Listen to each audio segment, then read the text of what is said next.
You hand a suitcase across the counter. 45 seconds later it's gone. A short conveyor, a rubber curtain, and the bag drops into the wall like a coin into a slot. Most travelers will never see what comes next. And what comes next is one of the strangest, fastest, most tightly choreographed industrial processes anywhere on the planet. That one suitcase. The one with your toothbrush, your laptop charger, the souvenir you almost left behind. The moment it leaves your hand, it's inside a network of belts, scanners, robotic arms, laser eyes, and underground tunnels stretching for miles below the terminal you just crossed. At a place like Frankfurt or Atlanta, that hidden network is longer than the runway above it. 46 kilometers of belt at Frankfurt by itself. Enough to ring a small city. And it doesn't crawl. Up to 36 kilometers an hour. Faster than a sprinter. Faster than a city bus stuck in traffic. A 23-kilo suitcase tearing through a steel tube in the dark, taking corners on its side, dropping down chutes, sliding into cradles that read its barcode in 3 milliseconds. People picture something simple. A guy with a cart. A trolley dragging bags across the tarmac. That's the very last step, the one you can sometimes catch from your window seat. But before your suitcase ever reaches that trolley, it's been photographed from 6 angles, X-rayed, weighed, sorted, rerouted, and in some cases run through an explosive detection system using the same kind of computed tomography you'd find in a hospital. Yes. Your underwear gets a medical imaging exam.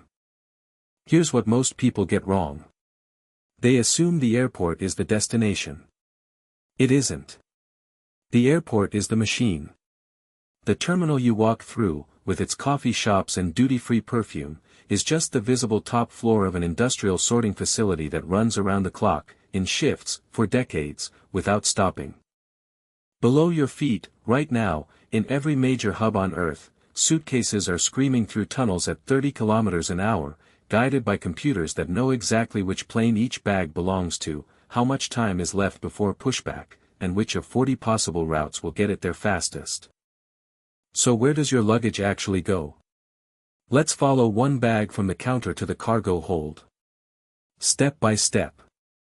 The tag is the brain of the whole operation.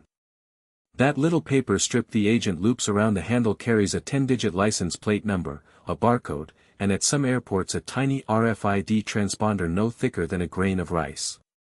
The instant it prints, your suitcase becomes a unique entity in a database called the baggage source message. That message tells the airport 4 things. Your name. Your flight. Your final destination. And the exact moment your aircraft is scheduled to push back from the gate. From there on, every machine, every belt, every scanner in the building knows your bag by that 10-digit number. It has no idea what's inside. It just knows where the bag is supposed to be, and when. The suitcase drops onto the first conveyor and accelerates. Within 10 meters it passes through what's known as the BHS injection point.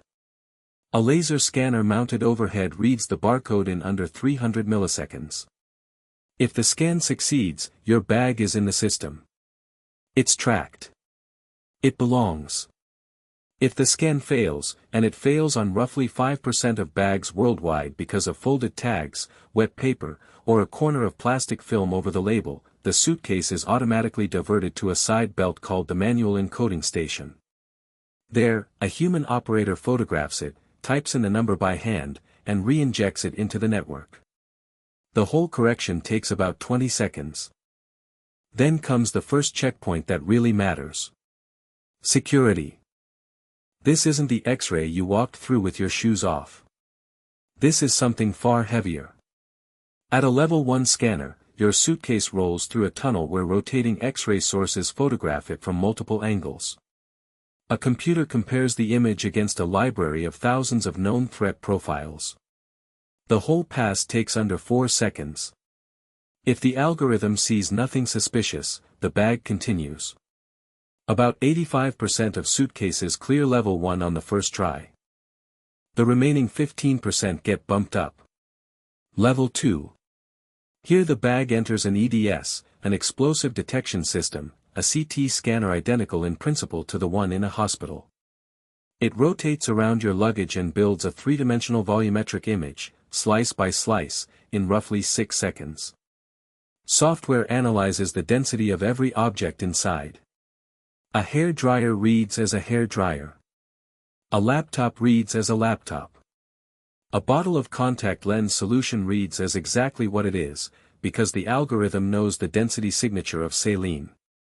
But a brick of plastic explosive has a density that almost nothing else in your suitcase shares. The machine flags it instantly. Most bags clear level 2 as well. The few that don't move on to level 3. A human screener pulls up the CT image on a high-resolution monitor, rotates the three-dimensional model with a mouse, and decides. If the screener still can't resolve it, the bag goes to level 4. That's where the airport calls in a specialist team and physically opens the suitcase, often without you ever knowing. Roughly one bag in every 2,000 ends up at level 4. You wouldn't feel it. You'd land, grab your luggage, and notice nothing except maybe a small printed slip inside saying your bag was inspected. Now the suitcase is cleared. And this is where the real choreography begins. Below the terminal floor, a cathedral-sized hall opens up. It's louder than you'd expect. Belts whining. Steel rollers humming. Suitcases thumping into trays at 12 a second on a busy morning. The system has to make a call about your bag in less than half a second, because that's how long it sits on the merge belt before it has to be flung into one of dozens of outbound chutes. The decision maker is a piece of hardware called a tilt tray sorter. Picture a circular conveyor of small individual platforms, each the size of a suitcase, racing around a loop at 3 meters per second. Your bag drops onto a tray. The tray reads the barcode again, the 4th or 5th scan by now. The system already knows the answer. It already knows your flight is leaving from gate B28, and that the makeup carousel for that gate is the 7th chute on the left. As the tray passes that exact chute, a hydraulic actuator tilts the platform 45 degrees in less than 1/10 of a second. Your suitcase slides off, drops 2 meters, and lands in a soft padded bin already half full of bags going to the same plane. That's when the tag stops being the brain and the clock takes over. Because everything we just walked through, every scan, every tunnel, every sorter, has to happen before your aircraft pushes back from the gate. If your suitcase reaches the makeup bin even 90 seconds late, it doesn't fly with you. It stays behind.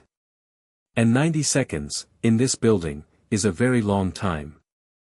The makeup bin fills up fast. Workers in high-visibility vests, wearing thick ear defenders, lean in and start loading bags into a metal cage on wheels. That cage has a name. It's called a ULD, a unit load device, and it's one of the most important containers in modern aviation.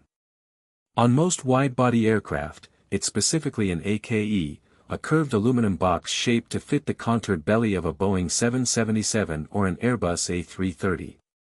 Each AKE holds about 42 suitcases.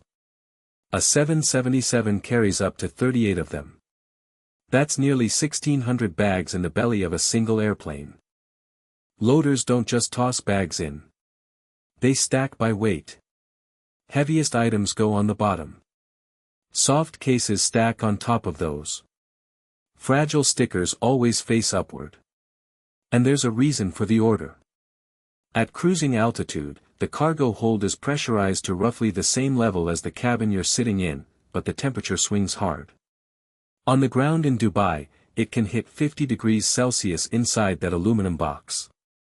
At cruise above the Atlantic, the hold cools to about 7. Your suitcase rides through a 40-degree temperature shift in 2 hours. That's why anything liquid in your bag sometimes leaks. The pressure drops, the temperature falls, and the seal on your shampoo bottle gives up. Now here's the moment the system is most likely to fail. Transfers. About 30% of checked baggage at major hubs isn't traveling origin to destination on a single plane. It's connecting. Your suitcase has to come off one aircraft, get sorted all over again, and be loaded onto another, sometimes in less than 45 minutes. The minimum legal connection time for a transfer bag at Frankfurt is 45 minutes. At Amsterdam Schiphol, it's 50. The system is engineered to hit those targets. But it doesn't always. According to CETA's annual baggage report, in the year 2023, roughly 6.9 bags per thousand passengers were mishandled worldwide. That's down from a peak of 18 per thousand in the year 2007, but it still adds up to more than 36 million suitcases a year that don't arrive when their owner does. The single biggest cause, by a wide margin, is transfer failure. Not theft. Not loss. Just 1 minute late. When a bag misses its connection, it enters a parallel system called World Tracer. That database runs on infrastructure operated by CETA and is shared across more than 3,000 airports worldwide. The instant your bag fails to load, an automated message pings the system. A new 10-digit file reference is generated. A staff member at the destination starts working a recovery script. About 97% of missing bags are reunited with their owner within 48 hours. Less than 0.5% are ever truly lost. But before any of that, there's still the tarmac. The cage of bags rolls down a ramp toward a small tractor called a tug. The tug pulls a train of 3 or 4 cages out of the basement and into open air. This is the only part of the journey you can see from your seat at the gate. It's also the only part where humans touch every bag again, in real time, in any weather. Rain. Snow. 40-degree heat. 20 below. Ramp agents have about 12 minutes to load a narrow body, 25 for a wide body, often with the engines already turning. Here's a detail almost nobody realizes. The order in which bags go into the hold matters. Not just for weight, though weight matters too. The aircraft's center of gravity has to stay inside a precise envelope, and a fully loaded 747 cargo manifest is calculated to the kilogram. But there's a second reason. On flights with connecting passengers, transfer bags get loaded last, near the door. At the destination they need to come off first, fast, onto a separate cart that races them across the tarmac to the next aircraft. Local arrival bags ride at the back of the hold. They have all the time in the world. A connecting bag has 11 minutes.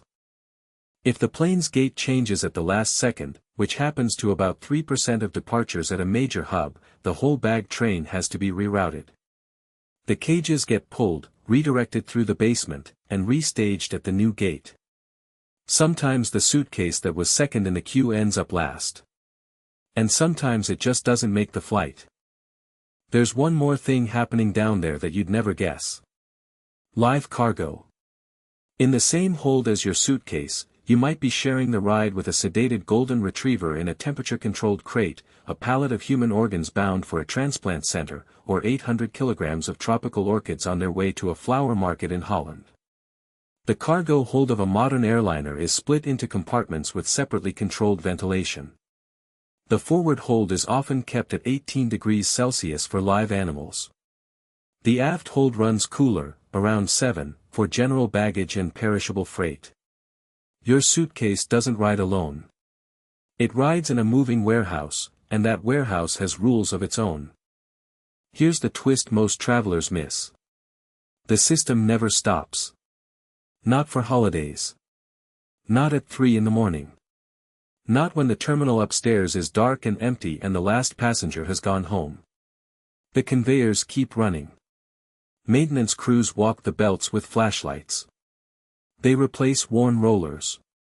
They change scanner bulbs that have read 40,000 barcodes by the end of a single shift. At a hub like Heathrow, the baggage system handles roughly 110,000 bags every 24 hours. Frankfurt handles even more. The machine simply doesn't sleep, because somewhere on Earth, an aircraft is always about to push back. And then there are the ghost bags. The ones that fall out of the system and never come back. When a suitcase has gone unclaimed for 90 days, after World Tracer has exhausted every notification it can send, the airline gives up.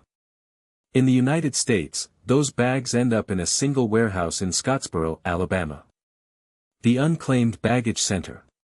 Open since 1970. Roughly 7,000 new items arrive there every day. Wedding dresses. Hearing aids. A live rattlesnake once, found curled inside a sock. A 19th century violin. Anything you've ever packed has a counterpart in that building, sitting on a shelf, waiting for a stranger to buy it for $15. Most of those bags came from the same fluorescent basement under the same terminal you walked through. They rode the same belts. They got the same X-ray scan. They just lost their flight by 90 seconds and never found their way home. So the next time you slide your suitcase across the counter and watch it disappear behind that rubber curtain, remember what's on the other side. 46 kilometers of belt. 6 layers of scanners. A tilt tray sorter making decisions in tenths of a second. A loader and ear defender stacking your bag against 40 others. A pressurized hold at 7 degrees Celsius cruising 11 kilometers above the ocean. And a system that, for 99.3% of bags, simply works. Beneath your feet. While you sip a coffee and check the gate display. The curtain closes behind your bag. Somewhere below, a coin drops into a slot. And the machine carries on without you.